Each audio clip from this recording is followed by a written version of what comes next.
Hello everyone, how are you guys? Welcome to Pathways of Hope. My name is Glenn Glorioso and I will be doing the reflection for today's gospel. I'm actually honored and excited to do this together with you for the very first time. Our gospel is from John chapter 14 and we will focus on two verses, verse 21 and 26. I'm inviting you to pay more attention on these two. But before we continue, I trust that you already read the gospel for today. That's May 11.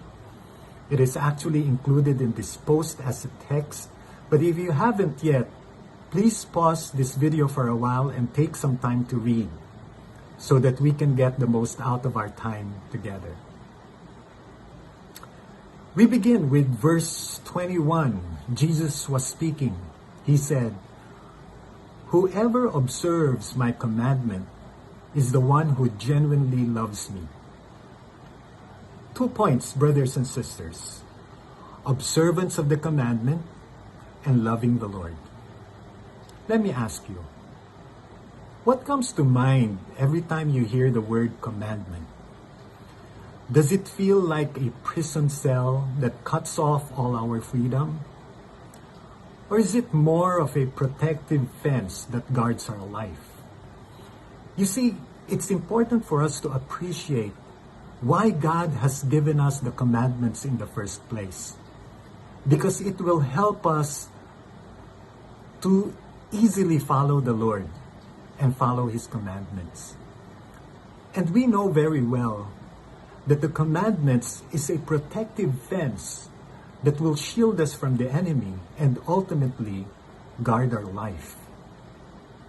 It is not a prison cell that cuts off all our freedom. As a matter of fact, obeying the commandments is the most liberating thing that we can do in our life.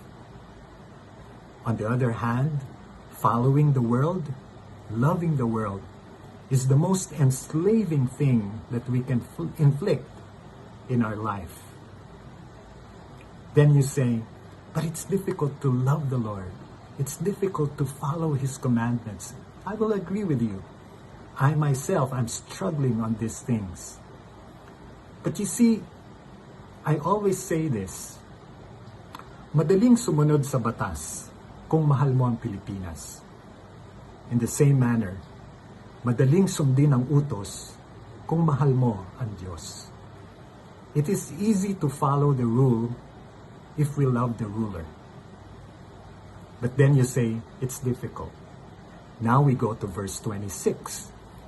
Here we find the faithfulness of God.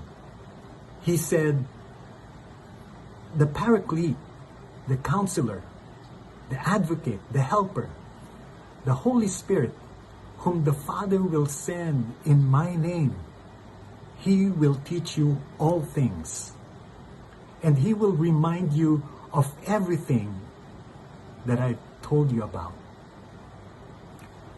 Can't we see the awesomeness of God? When we say we do not know how to pray, Jesus taught us to pray. He gave us the Lord's Prayer. When we say we find it difficult to follow the commandments, He sent the Holy Spirit to help us. And so, the Holy Spirit is the key. And Jesus is inviting us to have that devotion on the Holy Spirit, to claim His promise, to trust the Holy Spirit to help us and to teach us. So there you have it, brothers and sisters. If you feel like time is not enough, I encourage you to go further.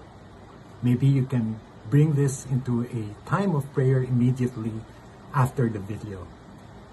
Just remember, Jesus is not simply looking for people who will like Him.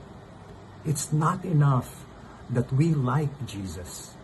We have to genuinely love Him, because God is reaching out to those who genuinely love Him. And if we need to grow into that, all we have to do is to ask the Holy Spirit to come into our hearts, to help us and to teach us to follow the commandments of the Lord. Brothers and sisters, if you feel blessed by this service, please forward this to your loved ones and your friends and let other lives be blessed. Join me again tomorrow for another time of reflection. For now, God bless us all.